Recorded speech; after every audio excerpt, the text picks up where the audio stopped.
In 1947, a county extension agent walked up to a cabin outside Hazard, Kentucky, and saw electric lights burning in every window. No power lines ran within 8 miles. The family wasn't rich, they were scraping by on $400 a year. But when he stepped inside, he found a working refrigerator, a water pump filling the kitchen sink, and a radio playing WSM out of Nashville. This wasn't one lucky family. Across the Appalachian Mountains, from eastern Tennessee to western Virginia, hundreds of homesteads were running full electrical systems in the 1940s because the power companies had written them off. The terrain was too rough, the population too scattered. Stringing lines up those ridges would cost $1,800 per mile, and the utilities wanted no part of it. So mountain families built their own systems. They scavenged parts from junkyards and mail-order catalogs, tapped into gravity and creek flow, and pieced together solutions that kept them off-grid for a decade or more. Then in 1952, the Rural Electrification Administration finally sent survey teams into those hills, and what the inspectors documented in their reports made the utilities nervous enough to bury the files for 30 years. But before we get to what spooked those inspectors, you need to see the trick that made it all possible. Every off-grid cabin in those mountains needed water uphill. Spring houses sat 40, 60, sometimes 100 feet above the nearest creek, and hand-pumping that much water every day would break you. So the old-timers used a hydraulic ram pump, a cast-iron contraption about the size of a mailbox, that sat in the creek and hammered away 24 hours a day, 365 days a year, with zero fuel and zero electricity. Here's how it worked. Fast-moving creek water enters the pump body and rushes through a waste valve that slams shut when the flow builds enough pressure. That sudden stop creates a water hammer effect, a shock wave that forces a small amount of water up through a one-way check valve and into a delivery pipe. The waste valve opens again, the cycle repeats, and you get a steady pulse, 30 to 60 times a minute, pushing water uphill against gravity. A typical setup used a 10-foot drop in the creek to pump water 100 feet uphill, delivering 5 to 7 gallons per minute. Families would run 300 feet of galvanized pipe straight up the mountain to a holding tank, and that tank gravity-fed the whole cabin. The pump needed no maintenance beyond clearing leaves from the intake twice a year. You'd hear that rhythmic clang echoing through the holler every morning, steady as a heartbeat. That ram pump kept water flowing, but the old-timers paired it with something even the REA men had never seen running in a home. Refrigeration in the 1940s meant kerosene-powered iceboxes or electric frigidaires, both out of reach for most mountain families. But a handful of them stumbled onto war-surplus Peltier modules, thermoelectric chips salvaged from scrapped military radio cooling systems and broken refrigeration units. These little ceramic squares, about 2 inches across, would pump heat from one side to the other when you ran 12 volts through them. No compressor, no moving parts, just solid-state cooling. The trick was stacking 3 or 4 modules inside a wooden box lined with sawdust insulation, wiring them in series to a bank of 6-volt wet cell batteries, and sealing the cold side with a sheet of galvanized tin. The cold side would drop to 35 degrees Fahrenheit, while the hot side climbed to 110 degrees Fahrenheit, so you'd vent the heat outside through a chimney pipe. It wasn't enough to keep a side of beef, but it held a pound of butter, a dozen eggs, and a few glass vials of insulin at safe temperatures through August. REA inspectors found one of these rigs still running in a cabin near Pineville in 1953, pulling 18 watts and maintaining 38 degrees Fahrenheit inside the box. The family had been using it for 6 years. The modules came from a junked Navy radio rig bought at a Knoxville surplus yard for $4. The irony didn't escape the inspectors. The military had spent millions developing the technology for field communications, and Appalachian families had repurposed it to keep their milk from spoiling. Keeping food cold was one problem, but those batteries had to come from somewhere, and the answer wasn't the hardware store. The wind generator my grandfather built in 1947 stood 22 feet tall, welded from 3-inch irrigation pipe he'd hauled back from a foreclosed farm. The blades came from a John Deere tractor cooling fan, 18 inches across, bolted straight to a 1939 Ford alternator with the regulator stripped out. He mounted the whole assembly on a bearing salvaged from a grain mill, and when the wind hit 12 miles per hour, that alternator pushed 14 volts into a bank of 6 Delco truck batteries wired in parallel. Most families ran 3 to 8 batteries, enough to power a handful of 12-volt bulbs, a radio, and maybe a small fan. The batteries sat in wooden crates lined with tar paper, vented to the outside because hydrogen off-gassing was real, and 2 cabins in the valley had burned when someone lit a match too close. You charged during the day, pulled power at night, and if the wind kept up for 3 days straight, you had light until Sunday. The problem was overcharging. Push too many volts into a lead-acid battery and the plates warp, the electrolyte boils off, and if you're unlucky, the case cracks and leaks sulfuric acid onto your floor. My grandfather had a trick involving a light bulb wired as a dump load, but that's not the point here. Wind worked when it blew, but my grandfather's neighbor had a backup system the county agent called illegal. The creek behind the Hensley place dropped 9 feet over 40 yards, and in 1946 they built a wheel right into that grade. The wheel itself was 4 feet across, cut from 3/4-inch plywood and sealed with pine tar, with 12 paddles made from split oak lath. They mounted it on a salvaged truck axle, geared it 4-to-1 with a bicycle chain to a Dodge flathead alternator, and let the water do the rest. That alternator turned 24 hours a day, 7 days a week, pushing a steady 13 volts into 4 batteries that never ran dry. The whole setup cost $11 in materials, most of it the chain, and it powered their cabin from April 1946 until the power company bought them out in 1953. Other families tried to copy it, but most wheels seized up after 18 months because they didn't know the bearing trick, and I'm not putting that in a YouTube video.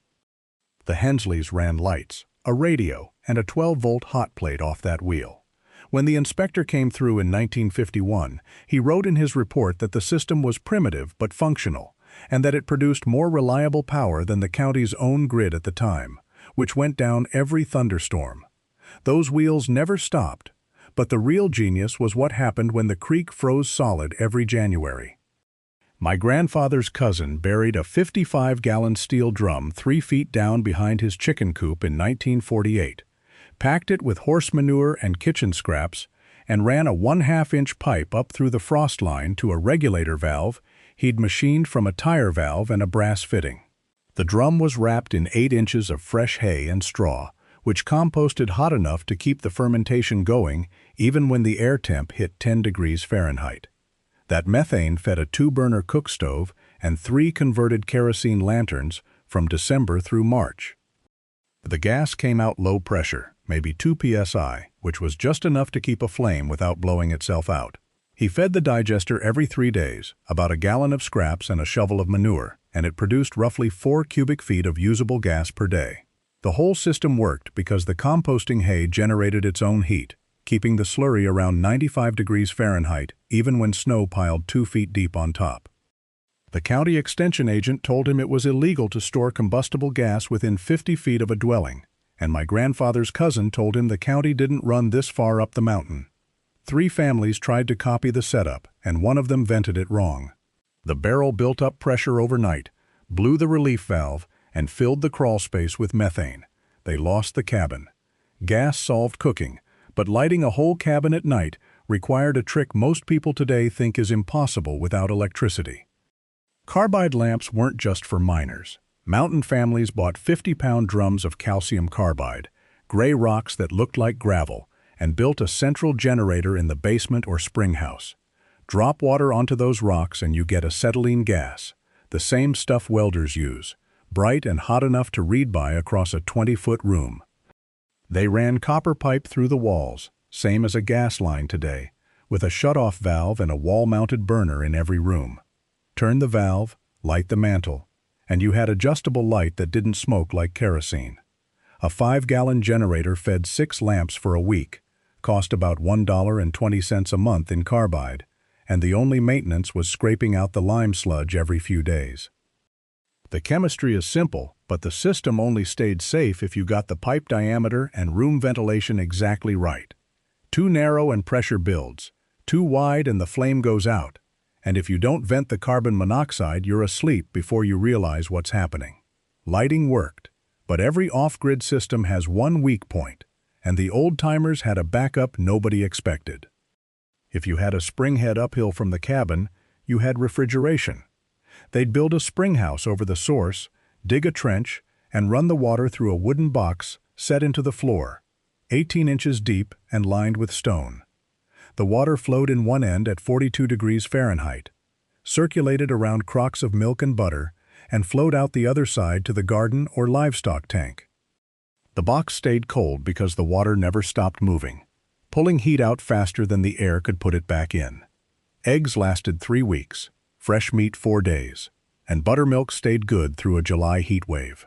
My grandfather's spring house kept the family's dairy safe all summer, every summer, from 1938 until the power line came through in 1952, and they bought a Frigidaire.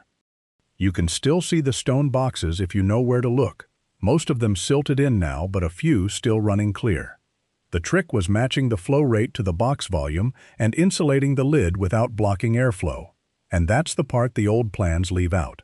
Cold storage handled food, but there's one 1940s power trick the REA surveyors specifically noted as dangerously effective.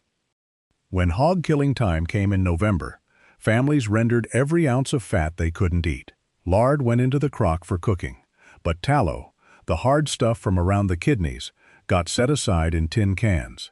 That tallow burned, and it burned clean if you knew how to wick it. They modified kerosene lanterns by widening the wick channel and adjusting the air intake, then filled the reservoir with melted tallow instead of fuel oil.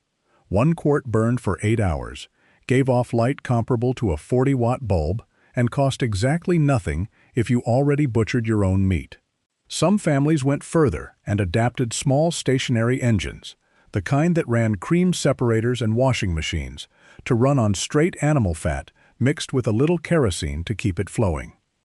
The REA agents wrote it up in 1947 as ingenious but smoky, which was code for, "These people don't need us as badly as we thought." The modification itself was simple, but the fuel prep and wick adjustment that prevented clogging and soot buildup, that's what separated a working system from a cabin full of black smoke. Burning fat for power sounds desperate, but what came next is the system the utilities actually tried to shut down. Utilities hated most. By 1943, 7 families in one hollow had pooled everything. Wind dynamo on the ridge, hydro wheel by the creek, 12 automotive batteries in a shed halfway between. They strung a single low-voltage DC line cabin to cabin, about 400 yards total, using salvaged telephone wire on fence posts. The standard was 32 volts DC, same as most farm wind chargers sold before rural electrification. One family's wind surplus charged the shared bank at night. Another family's hydro wheel topped it off during snowmelt. A third family with neither wind nor water drew what they needed and paid in labor, maintaining the line and batteries. It worked because DC voltage drops fast over distance, so nobody could hog the system without dimming their own lights. The loads balanced themselves. Cabin lights, a radio, maybe a small motor.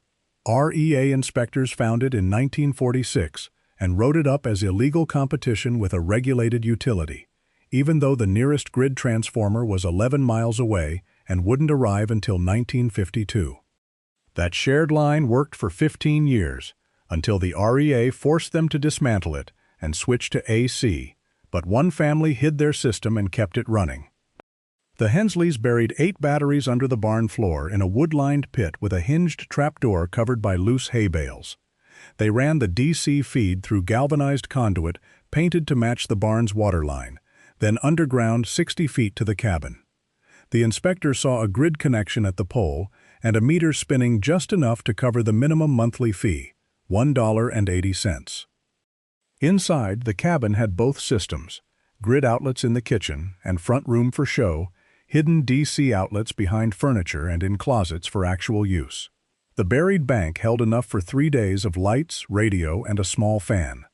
They trickle-charged it with a micro-hydro setup disguised as a stock tank overflow, 40 feet of drop through a buried 4-inch pipe. For a decade, they paid the grid fee, used almost no grid power, and nobody noticed. The REA had bigger problems. Hundreds of new connections every month across 3 counties. It might have stayed hidden forever, but in 1964, a barn fire exposed the trapdoor and a county electrical inspector saw the battery pit during the insurance walkthrough. That hidden system finally came to light in 1965, and what the power company did next shocked the whole county. Instead of fines, the Hensleys threatened to sue under an 1889 state law that explicitly allowed private power generation for agricultural use, water pumping, and grain milling. The law had never been repealed. Their lawyer argued the buried system powered a stock tank pump, which was true, and that made the whole setup legal. The utilities legal team knew a court fight would expose the loophole and embolden every off-grid holdout in the mountains. So they settled, paid the Hensleys $500 for the equipment, dropped all penalties, and walked away. Within 18 months, the state legislature quietly amended the law to require grid connection for any occupied residence, closing the gap for good. The Hensleys used that $500 to buy 4 early solar panels in 1972, back when a watt cost $100 and most folks thought photovoltaics were science fiction. They ran off-grid solar until one validating in 1989, 24 years ahead of the curve. The county kept the story quiet, but the REA's own district reports mentioned the settlement twice, filed under equipment acquisition and legal expenses. That buyout ended the story for most families, but 3 of these tricks are still running on Appalachian homesteads today. The ram pump still works, so does the micro hydro wheel, and the spring-fed cooling box is running on farms from Kentucky to Tennessee right now, keeping milk and eggs cold without a single kilowatt. The principles haven't changed since 1947. Water flows downhill, gravity is free, and a 50 degrees Fahrenheit spring is 50 degrees Fahrenheit whether you've got a power line or not. The hardware's easier now. PVC replaced galvanized pipe, sealed bearings replaced grease fittings, and you can buy a 12-volt turbine for $89 that would have cost a month's wages back then. The ram pump needs 18 inches of fall and a creek that runs year-round. The micro hydro wheel needs 4 feet and flow you can hear from the house. The cooling box needs a spring that stays below 55 degrees Fahrenheit in August. If you've got the site, you've got the system. No permit, no inspector, no meter. These 3 survived because they never threatened the grid. They're small, they're slow, and they don't scale. A ram pump moves 4 gallons per minute. A micro hydro wheel makes 80 watts. A cooling box holds 6 cubic feet. The power company never cared about 80 watts. As of 2025, off-grid living is legal again in 47 states. The zoning codes that killed it in the 1950s got repealed between 2008 and 2019, state by state, after the housing crash proved the grid wasn't a guarantee. Thousands of families are building ram pumps and micro hydro wheels right now, not because they're poor, but because they chose to. The power companies won the 1950s. They got the laws, the subsidies, and the customers. But they're losing now. Residential solar grew 2,300% between 2010 and 2023. Off-grid permits in Appalachia went from 340 in 2015 to 4,780 in 2024. The REA's dead, the buyouts are over, and the tricks are coming back. This story isn't over, not even close. If you want more forgotten Appalachian tricks that still work, hit subscribe. I've got 60 years of mountain knowledge and a new video every week. Thanks for watching.